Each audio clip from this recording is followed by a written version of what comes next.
meus queridos, como vocês estão? E aí, pessoal, como foram essas férias? Quer dizer, recesso, né? O nome é recesso. Como vocês passaram durante essas 2 semanas de recesso? Descansou bastante das nossas aulas, das nossas atividades? Deu um tempinho aí nos telefones, né? Nos grupos, enviando para o professor, ou indo para a escola também, não é? Tudo certo com vocês? Então, sejam todos, né, muito bem-vindos às nossas aulas, às nossas videoaulas semanais, aos nossos encontros. Como vocês sabem, nossas aulas são pautadas em nosso livro. Então, vamos dar seguimento, né, ao nosso trabalho, vamos continuar aprendendo, né? Aprender sempre é bom, nunca é demais, né? Então, aprendendo sempre um pouco a cada dia. Peguem o nosso livro e vamos lá. Vamos falar sobre a sexualidade humana e métodos contraceptivos. Em nosso livro, nós vamos seguir da página 68 a 70 e da 74 a 79. Em nossas últimas aulas, nós falamos sobre reprodução humana, nós vimos o sistema reprodutor masculino e feminino, falamos também sobre a puberdade, né, as mudanças que ocorrem no corpo dos meninos e das meninas. Então, agora é a sequência. Vamos falar de sexualidade e métodos contraceptivos. Vamos lá? Essa imagem. A julgar pelas aparências, esses adolescentes estão bem felizes, não é? Estão bem felizes. Mas vamos ver aí a legenda. Cada pessoa tem sua personalidade, sua maneira de pensar e de agir, seus valores e seus projetos de vida. Você já pensou nos seus valores? Quais são os seus valores? E os seus projetos de vida? Você já pensou nisso também? Nós precisamos ter projetos de vida, não é? A gente precisa sempre ter objetivo, né? Sempre fazer os planos. Embora esses planos, a gente faça os planos e não quer dizer que eles todos acontecerão da maneira que a gente pensa. Mas é muito importante na nossa vida que a gente planeje. Quem sabe, né, no decorrer do tempo, eles vão melhorando, eles vão se aperfeiçoando, vão se concluindo, né? Às vezes melhor do que o que a gente espera, outras vezes nem tanto, mas é muito importante planejarmos. No capítulo anterior, estudamos os sistemas genitais masculino e feminino e as transformações que ocorrem na puberdade.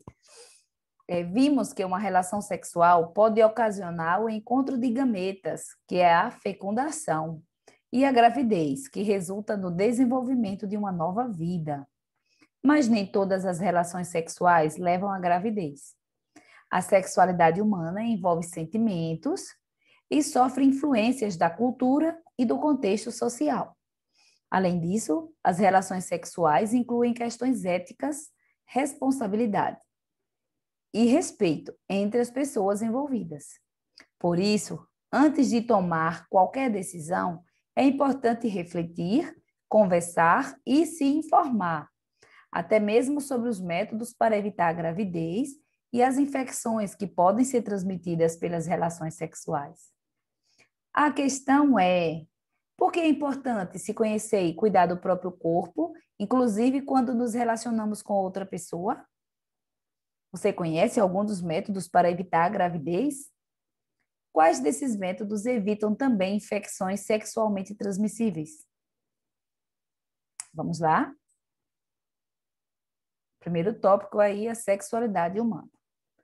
Como vimos no capítulo anterior, na puberdade, o corpo passa por transformações, após as quais, biologicamente, está tudo pronto para o início da vida reprodutiva. A mulher já ovula e o homem já pode ejacular. Mas isso significa que jovens biologicamente aptos a se reproduzir estão prontos para o início da vida sexual? O que é que você acha? Na espécie humana, a reprodução vai muito além do ato sexual e da união dos gametas. Geralmente, as relações sexuais envolvem desejos e sentimentos que variam conforme a cultura e a personalidade de cada um. Olha aí, mãozinhas dadas. Uma relação sexual com uma pessoa de quem se gosta pode ser mais do que um breve momento de prazer.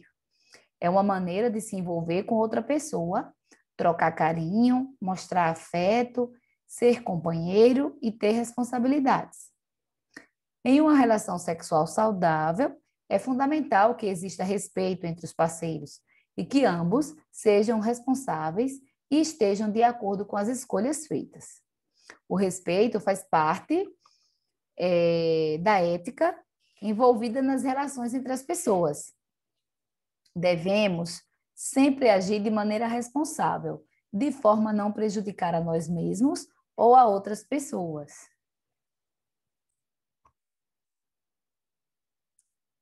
Continuando. Consentimento e respeito. Ninguém deve fazer sexo se não quiser, ou se não se sentir preparado para isso. Se nos tornamos sexualmente ativos sem estarmos preparados, podemos sentir-nos confusos pelos sentimentos que uma relação sexual pode gerar.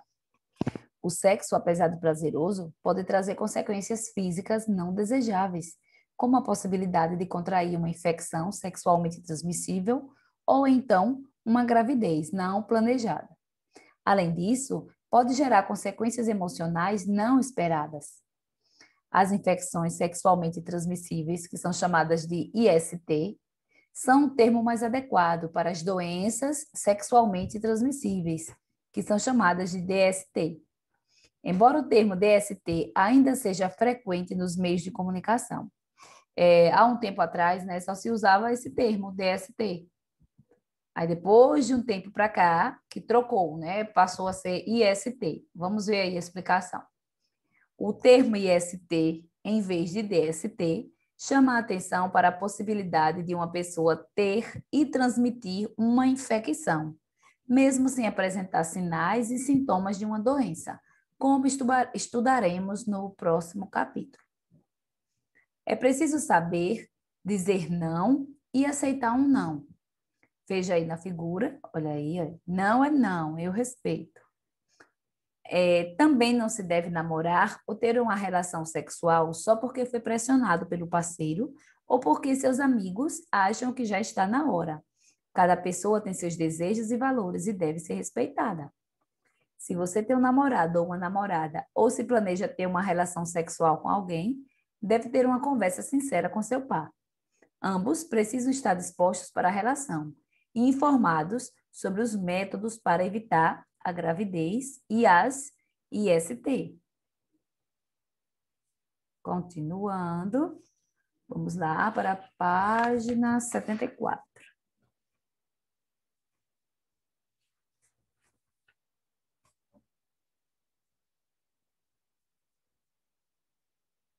Métodos contraceptivos.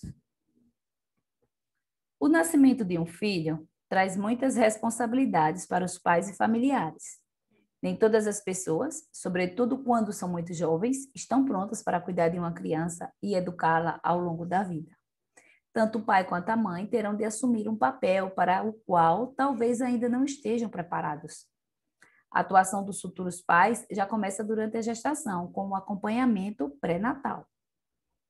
Para que ambos participem dessa etapa, é fundamental que a gravidez não seja escondida do parceiro ou da família. Também é preciso levar em conta as questões econômicas de moradia, de saúde, de continuidade dos estudos, da futura profissão de cada um, entre outras.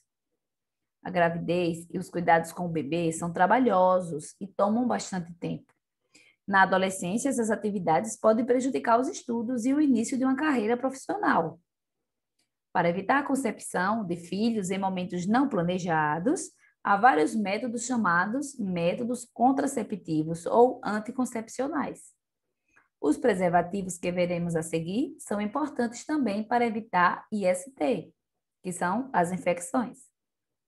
Para conhecer a eficácia de um método contraceptivo, avalia-se a taxa de falhas, isto é, o percentual de mulheres que ficam grávidas por ano usando o método em duas situações. Quando o método é usado sempre e da forma correta, e quando o método não é usado sempre e não é usado da forma correta. Essa segunda situação faz com que a taxa de falhas seja maior. Por isso, em determinados casos, colocaremos as duas taxas. A primeira, quando usado de forma correta. E a segunda, quando isso não ocorre. Vamos ver quais são esses métodos. O primeiro método apresentado. Camisinha. A camisinha, também chamada preservativo, pode ser de dois tipos, masculina e feminina. A camisinha masculina, ou preservativo masculino, é um cilindro de borracha fina, que é geralmente látex, que deve ser colocado no pênis ereto antes da penetração. Para pessoas alérgicas ao látex, existem preservativos feitos com outros materiais. A camisinha retém o esperma ejaculado durante a relação sexual, o que impede a fecundação. Aí nós vemos aí as taxas, né, de falhas, de 3% e de 14%. Olha aí, vem enroladas em embalagens individuais. Na hora de colocar, deve-se apertar a ponta para remover o ar e deixar um pequeno espaço para o esperma. Ela deve ser desenrolada sobre o pênis, deve-se ter cuidado para não rasgar ou furar com unha ou anéis. O pênis deve ser retirado da vagina logo após a ejaculação, ainda ereto, para retirar o preservativo, para evitar o vazamento. Deve-se usar a camisinha uma vez e então jogá-la no lixo, dando um nó perto da abertura. Aqui tem todas as orientações. Continuando. Nós vimos o masculino, agora vamos ver o feminino. Camisinha feminina ou preservativo feminino é um tubo de poliuretano ou de látex sintético que deve ser encaixado na vagina antes da relação sexual. As falhas também, viu, gente? Olha que diferença, da falha que quando usa com cuidado, né, com todos os cuidados, 1,6%, e a outra que usa, não usa sempre, né? Foram as duas linhas de raciocínio que nós vimos anteriormente, que não usa frequentemente, não usa direito. Para evitar a gravidez e proteger contra diversas IST, o preservativo masculino ou feminino deve ser colocado antes de haver o contato entre os genitais das pessoas envolvidas. É preciso também verificar o prazo de validade, né, indicado na embalagem. Então, olha aí, é importante abrir a embalagem com cuidado. Em uma posição confortável, introduzir a camisinha na vagina pelo anel menor. Empurrar a camisinha pela vagina com o dedo indicador. Olha aí, o anel maior fica do lado de fora e cobriu por dentro o feminino. Ao final da relação, deve-se torcer a camisinha pelo anel maior para que o esperma não escorra para fora e jogá-la no lixo. Olha aqui como é que vai ficar, não é? Esse detalhe, que é a visão quase frontal dos órgãos genitais femininos após a introdução da camisinha. Então, vai ficar mais ou menos assim. Vocês podem olhar aí com mais calma, né? Reler o conteúdo, o texto aí. Elas são distribuídas gratuitamente em postos de saúde, além de serem vendidas em farmácias e supermercados, sem a necessidade de apresentar receita para comprá-las. As camisinhas não trazem risco para a saúde e, além de evitar a gravidez, apresentam uma vantagem sobre os outros métodos contraceptivos. Então, que vantagem é essa? Se usadas corretamente, as embalagens, né, do preservativos trazem as instruções sobre o uso, né? Então, tem que ler lá direitinho as orientações. Se usadas corretamente, elas protegem contra diversas IST, como a AIDS. Então, além de evitar a gravidez, também vai evitar as doenças. Além disso, na camisinha feminina, a parte que fica para fora da vagina recobre também a região do pudendo feminino, que é a vulva. O preservativo masculino pode falhar, sobretudo quando o produto está vencido ou quando há problemas no armazenamento e no manuseio. Guardar a camisinha em locais quentes, por exemplo, pode comprometer sua eficácia. Além disso, o uso da camisinha associada a lubrificantes oleosos pode provocar sua ruptura. Se for necessário usar um lubrificante associado à camisinha, ele deve ser à base de água, para que não interfira na proteção do preservativo. Existem produtos que podem ser usados tanto com a camisinha quanto com os cremes, ou géis lubrificantes à base de água, que facilita a penetração, e os espermicidas, que destroem os espermatozoides e aumentam a eficácia da camisinha. Há também camisinhas que já vêm lubrificadas. Então, tem muitas informações, hein, a respeito dos preservativos. Os preservativos masculino e feminino não devem ser usados ao mesmo tempo, pois eles podem sair do lugar ou se romper. Então, caso haja falha do preservativo, comunique ao médico quanto antes para que ele faça as recomendações necessárias. Aí nas imagens, né, que é o feminino, a letra A, e a imagem B é o masculino. Outro exemplo de métodos contraceptivos são as pílulas. Então, nós veremos alguns deles aí. Pílulas e outros anticoncepcionais hormonais. A pílula anticoncepcional mais comum é a pílula combinada. Essa daqui. Ela contém hormônios sintéticos semelhantes ao estrógeno e à progesterona, que são produzidos pelos ovários. A pílula anticoncepcional inibe a secreção dos hormônios da hipófise que provocam a ovulação, impedindo a formação do óvulo. Se usada corretamente, de acordo com as instruções médicas, é um método muito eficiente para evitar a gravidez. A minipílula é feita com apenas um hormônio, semelhante à progesterona. Deve ser tomada diariamente no mesmo horário, com taxas de falhas, né, de 3% e 10%. A minipílula é indicada especialmente para mulheres que têm problemas com a pílula comum ou que estão amamentando, mas é necessário tomar os mesmos cuidados da pílula combinada. Muitas mulheres esquecem de tomar a pílula no horário correto ou tomam outros medicamentos que podem interferir na ação da pílula. Variações como essas comprometem a eficácia do método. Outra opção é tomar hormônio na forma de injeção. São os anticoncepcionais injetáveis. A vantagem é que a mulher só precisa tomar uma injeção mensalmente ou a cada 3 meses, dependendo do tipo de produto. A taxa de falhas varia de 0,1 a 0,6. Então, é bem baixa, não é? Também se pode optar pelo implante subcutâneo, que o médico introduz 6 pequenos tubos de plásticos, né, sob a pele do braço. Esses tubinhos contêm hormônios que são liberados no sangue durante cerca de 3 anos. Olha que bom! Olha aí a aplicação do anticoncepcional injetável. E aqui o implante do hormonal, o implante hormonal, que é o tubinho que ele citou aí. Tá vendo, gente? Quantas opções, né? Há ainda o adesivo transdérmico, que libera hormônios na pele e deve ser trocado semanalmente. Já o anel vaginal é colocado na vagina e deve ser trocado todo mês. Assim como todos os anticoncepcionais à base de hormônios, eles podem causar problemas no organismo. Por isso, devem ser indicados por um médico. A eficácia de todos os anticoncepcionais hormonais é semelhante à da pílula combinada. E assim como ela, não protegem contra IST. Então, esses anticoncepcionais só servem para evitar a gravidez. Não vai proteger ninguém das infecções, né? Das IST.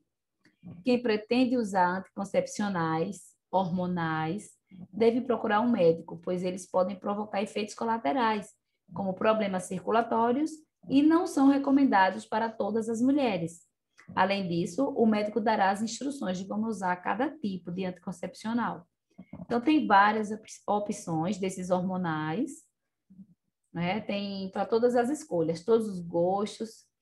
E aí também tem aquelas pessoas, aquelas mulheres que não vão reagir muito bem, né, ao uso desses medicamentos, então vão estar trocando, mas são excelentes métodos, né?